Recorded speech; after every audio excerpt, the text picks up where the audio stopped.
The fork slipped from my hand, clattering against the plate. My sister's voice hung in the air, smug and certain. Mom and Dad promised I could live with you. Everyone at the table turned. My parents smiled as if it were settled, as if my life were theirs to rearrange. I took a slow sip of water, my heartbeat steady, my tone calm. "That's awkward," I said. "I sold the house last Friday. To a couple." The silence that followed was thick. My sister's jaw dropped. My parents' smiles faltered. And in that silence, I savored the sound of their empire collapsing.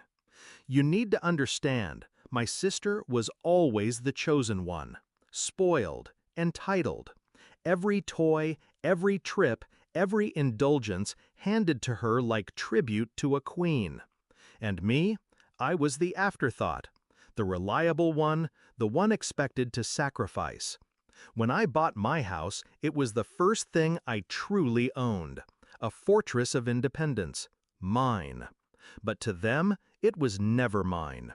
In their eyes, it was an extension of the family, meaning hers. It began with whispers. I overheard my mother on the phone. "She'll move in once he's settled. He won't mind." I caught my father measuring the spare room with his eyes, muttering about her furniture. Then, the final blow. I found a text on my sister's phone when she carelessly left it face up. A message to a friend. "Moving into my brother's place soon. Rent-free. They promised." That was the moment the mask cracked. The betrayal wasn't an accident. It was a conspiracy. A decision made without me, as if I were a piece on their chessboard. And that night, lying in my bed, I realized something. They weren't just trying to control me.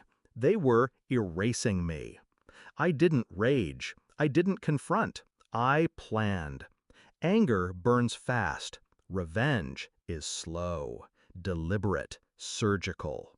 Step 1, call a realtor. Quietly, professionally. Arrange the listing, the viewings, the signatures. Step 2, strip the house of everything personal. Pack, move, vanish beneath their noses. Step 3, keep silent. Let them believe their plan was working. The key to revenge isn't power, it's timing. For weeks, I nodded politely at their comments, smiled when my sister joked about her new room. Let my parents dream aloud about how family takes care of family. Meanwhile, behind their backs, the papers moved forward. Showings scheduled, offers received, contracts signed. Every night I studied their faces at dinner, biting back a smile. They thought they were playing me. In reality, I was already gone. And then came the dinner, the perfect stage, a crowded table, relatives watching. My sister too comfortable, too arrogant. She raised her glass, smirking. "Mom and Dad promised I could live with you." I let the silence stretch, then lifted my water, cool against my fingers. "That's awkward," I said evenly. "I sold the house last Friday, to a couple." Her smirk shattered. My parents' faces drained of color. Around us, relatives gasped, whispers sparking like fire through dry grass.